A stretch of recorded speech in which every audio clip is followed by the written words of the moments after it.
किसी हकदार के हक को दिलाना ही बगावत है, किसी जालिम प्रशासन को मिटाना ही बगावत है। तो समझो हम भी एक बागी हैं, मेरा मजहब बगावत है। नमस्कार, मैं चंदन कुमार और आप देख रहे हैं अपना पसंदीदा चैनल अंगवानी। साथियों, हमारे साथ अभी खड़े सुभाष दुबे जी। सुभाष दुबे जी के बारे में आपको बता दूं, जो कि रेलवे में, भारतीय रेलवे में जो संगठन के मान्यता के चुनाव होते हैं उसमें जहां 2 फेडरेशन का दबदबा था, वही चुनाव लड़के जीत के आती थी। उसमें इस बार जो एक संगठन इन दोनों को एक ताकत बनकर उभरी, इन दोनों के खिलाफ जहाँ पर उन्होंने 2 जोन में जो सिंगल यूनियन बनकर आई, तो उनके संरक्षक हैं, यानी कि IREF, Indian Railway Employees Federation का जो एक घटक दल है, जो कि north railway men's congress, NE railway men's congress, जो कि गोरखपुर जोन वाला इलाका है, उसके संरक्षक हैं सुभाष दुबे जी। अरे सुभाष जी, चंदन जी, आपका विशेष आभार मैं व्यक्त करता हूं। हाँ। और कि आपने अपने चैनल के माध्यम से ये कर्मचारियों को बताने का काम कर रहे हैं, मैं इसके लिए आपका बहुत आभार। तो सुभाष जी, पहले तो आपको बहुत बहुत बधाई, क्योंकि ये इतना बड़ा आसान काम नहीं था कि रेलवे के संगठन चुनाव में, मतलब आपने जो 2 जोन में जो आपके संगठन ने, आपके फेडरेशन ने जीत दर्ज की। हम ये आपसे जानना चाहेंगे, आखिर मतलब कैसे ये कर पाए? सर, मैं 2013 में जब पहला चुनाव लड़ा, एनी रेलवे मेंस कांग्रेस से ही लड़ा था। उस समय हम लगभग 5354 वोट पाए थे। अच्छा।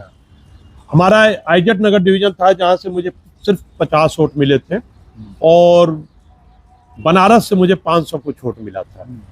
मैंने उसी दिन संकल्प ले लिया था कि मैं एनी रेलवे मेंस के बैनर पर चुनाव जीत कर दिखाऊंगा, और ठान लिया था, असफलता एक चुनौती है, इसे स्वीकार करो, कहाँ कभी रह गई देखो और सुधार करो, जब तक न सफल हो नींद चैन का त्यागो तुम, संघर्षों का मैदान छोड़ मत भागो तुम।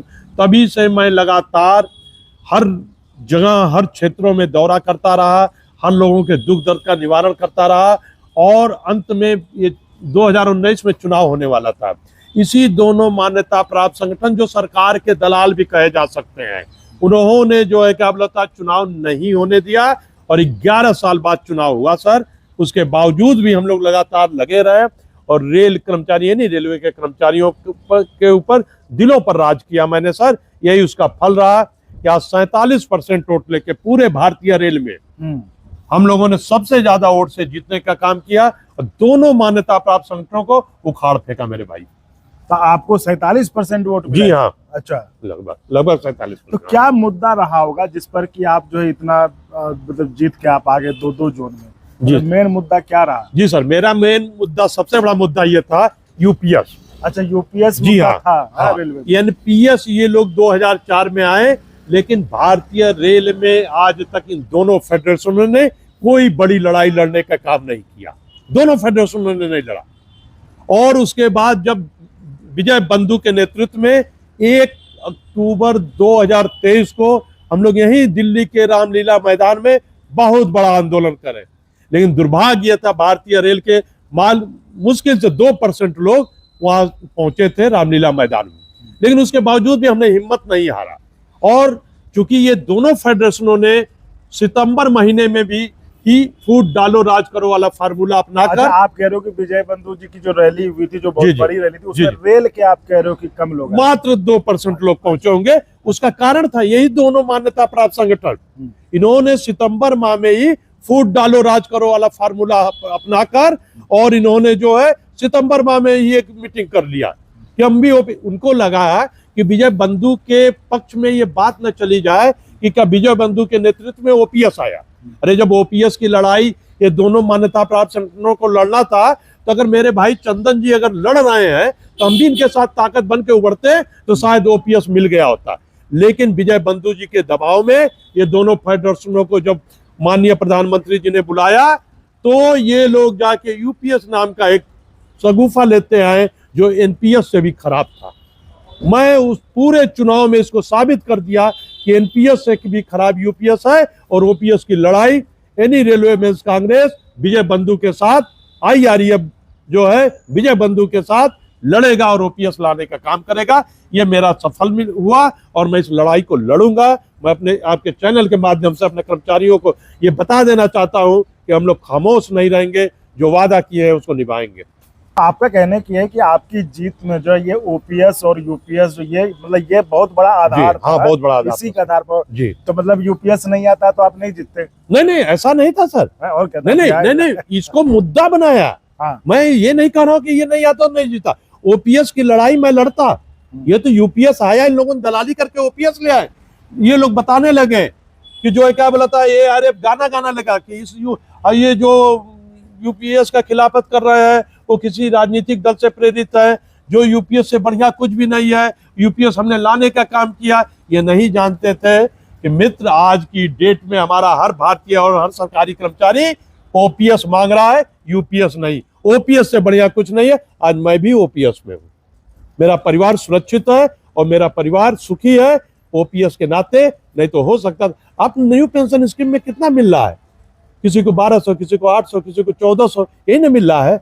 यूपीएस में भी सर हमारे ही पैसे के काट के, अगर ये 10% मेरा काट रहे थे, 14% दे रहे थे, 24% क्यों ना मेरे अकाउंट में डाल दे, क्यों अपने पास रख रहे हैं?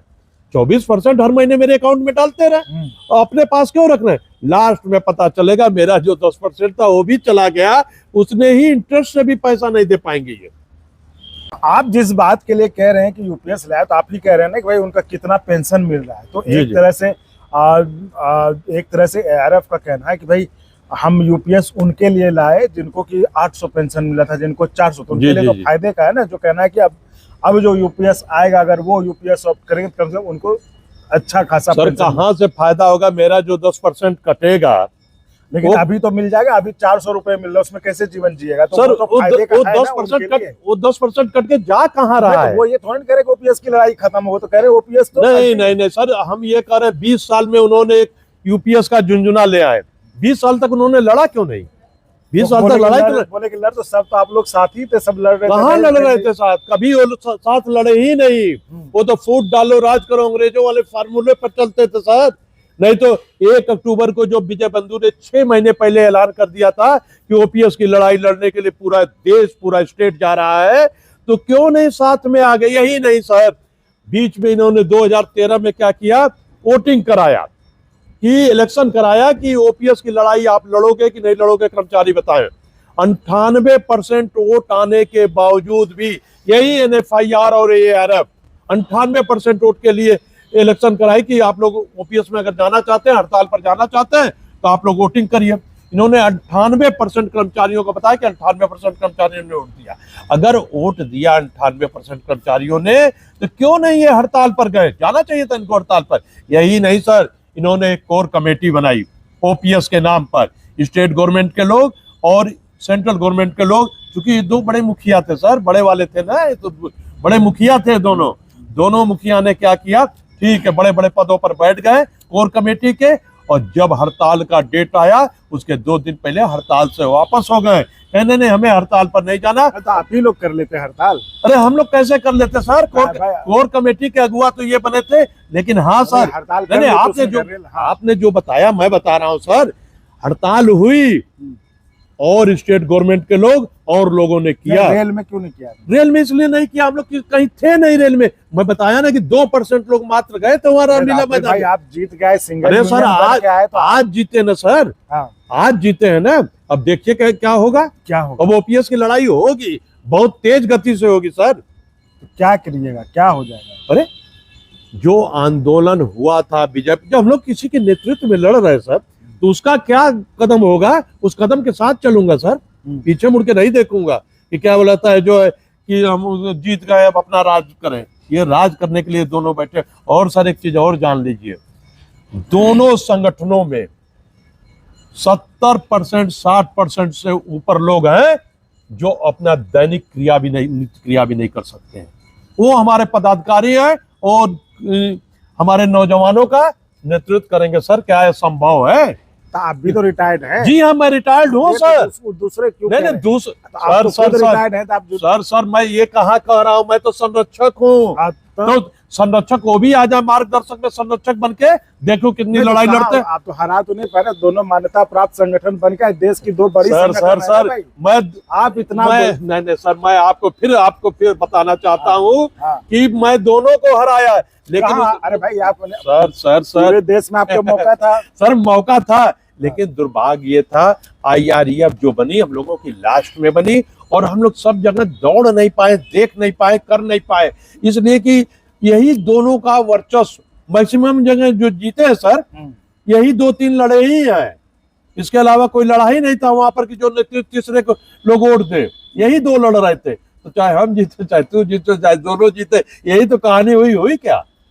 आज की भी डेट में जो है क्या बोला था, चुनाव हो जाए तो देखिए जो है ये दोनों मान्यता प्राप्त संगठन सत्ता के बाहर चले जाएंगे सर, मैं ये दावा कर सकता हूँ। अच्छा, जी हाँ।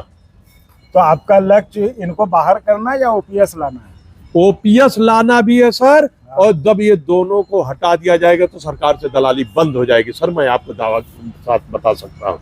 ये दोनों आज तक सर, आप छोड़ दीजिए, हमारे यहाँ सबसे मतलब कहा जाए भारतीय रेल में सबसे ज्यादा काम करने वाला ट्रकमैन होता है। ट्रकमैन से ज्यादा कोई काम नहीं करता है, लेकिन ये दोनों संगठन जो है केवल ट्रकमैनों को दरी बिछाने वाला, झंडा उठाने वाला बनाकर छोड़ दिया। आप फूट डालने वाला बात नहीं सर, फूट डाल किसी भी ट्रकमैन भाई, किसी भी ट्रकमैन भाई से पूछ लीजिए, अगर उनकी सुख सुविधा के लिए इन्होंने अगर एक काम किया हो। आपने क्या किया? हमने सर अभी हम आए हैं, अभी हम आए, हम करके दिखाएंगे आपको। हमारे यहाँ के ट्रकमैन कोई भी जो है उत्पीड़न शोषण का शिकार नहीं होने पाएगा भाई, मैं दावे के साथ कर सकता हूँ। जिस तरह से उनका शोषण उत्पीड़न किया जाता है, जिस तरह से उनको प्रताड़ित किया जाता है, ये कहीं छिपा नहीं हुआ है। मैं अपने यहाँ दावा करके आया हूँ कि एनी रेलवे में कोई भी ट्रकमैन शोषण उत्पीड़न नहीं होने पाएगा, अधिकारियों की तानाशाही नहीं चलने दूंगा। 1-2 महीना, 1 महीना, कितना महीना हो गया चुनाव के? 1 महीना। अभी तो लड़का पैदा हुआ 1 ही महीने का हुआ सर, अभी कहाँ किए होंगे 1 महीना में? हाँ, 1 महीना में मैंने किया काम। क्या? निर्माण संगठन में भ्रष्टाचार चरम सीमा पर था सर, भ्रष्टाचार चरम सीमा पर था। 35 करोड़ में आईवा कंपनी को इन्होंने एक पूरा कार्यालय दे दिया था जो निर्माण संगठन के कार्य को तीव्र गति से चलाएगा। अच्छा। 84 स्टाफ को 3 साल के लिए आईवा कंपनी रखेगी और निर्माण संगठन को तेजी से चलाने का काम करेगी। आईवा प्राइवेट है? एक मिनट सर, आईवा प्राइवेट कंपनी है। 35 करोड़ रुपए को अगर किसी बैंक में डाल दिया जाए तो 32 लाख रुपया सर इंटरेस्ट मिलेगा, और 32 लाख में आप चाहिएगा तो 50-60 कर्मचारी को नियमित रख लीजिएगा सर। यही नहीं, 6 महीने बीत गया सर, आज तक आईवा कंपनी ने वहां 4-5-6 कर्मचारी को भी नहीं रखा हुआ, और उसका कहां जाएगा बंदरबाट। यही नहीं सर, सिंगल टेंडर दे दे के 21 करोड़ के टेंडर को 28 करोड़ में दिया गया। इसी तरह से जितने थे सब में 10-15% बढ़ा के दिया गया, सिंगल टेंडर कर करके। ये लूट और भ्रष्टाचार निर्माण संगठन से बंद होगा, इसकी शुरुआत हमने 7 जनवरी को कर दिया है सर, और 7 जनवरी के बाद फिर अगला लोग पूछते हैं कि आप तो शांत हो जाइएगा। नहीं, फरवरी में मैं फिर इनके खिलाफ, अगर जब तक इनकी जांच नहीं होगी, जब भ्रष्टाचार को मैं खत्म नहीं कर लूंगा वहां निर्माण संगठन से, तब तक चैन से नहीं बैठूंगा सर। आप तो आपके बारे में मतलब आप यहाँ पे चुनाव जीत गए, संरक्षक की भूमिका में भी है, लेकिन मुझे जो ख्याल आ रहा है कि आप वो ब्रिजलाल जी जो थे IPS अफसर जो थे, जी। आप उन्होंने आपको माफिया का नाम दिया था, वही है ना? जी सर, मैं वही सुभाष दुबे हूँ। ब्रिजलाल जी अपने निजी स्वार्थ और फायदे के लिए मुझे पूर्वोत्तर रेलवे में गोरखपुर में माफिया घोषित करने का काम किया, मेरे ऊपर गैंगस्टर लगवाया। कोई ऐसा मुकदमा नहीं है जो मेरे ऊपर उन्होंने नहीं लगवाया। सर मैं एक बात आपको बता देना चाहता हूँ, किसी हकदार के हक को दिलाना ही बगावत है, किसी जालिम प्रशासन को मिटाना ही बगावत है। तो समझो हम भी एक बागी है, मेरा मजहब बगावत है।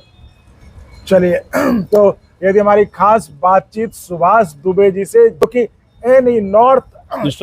North eastern railway men's congress के संरक्षक हैं, और उस जोन में, गोरखपुर वाले जोन में, नॉर्थ ईस्टर्न रेलवे जोन में जो है सिंगल यूनियन बनकर उभरे। उनका कहना था, जैसे कि आप कर्मचारियों के भी दिमाग में सबसे ज्यादा जो बड़ी चीज जो रहती है वो OPS ही रहता है, तो वो कह रहे थे OPS की लड़ाई अब और तेज होगी। अभी तो इन्होंने पहला जो कदम लिया वो भ्रष्टाचार के खिलाफ, वहां पर जो एक कंपनी को ठेका जैसे भी दिया गया था उस पर जो है रोक लगा कर किया है, लेकिन अगली लड़ाई अब OPS की होगी।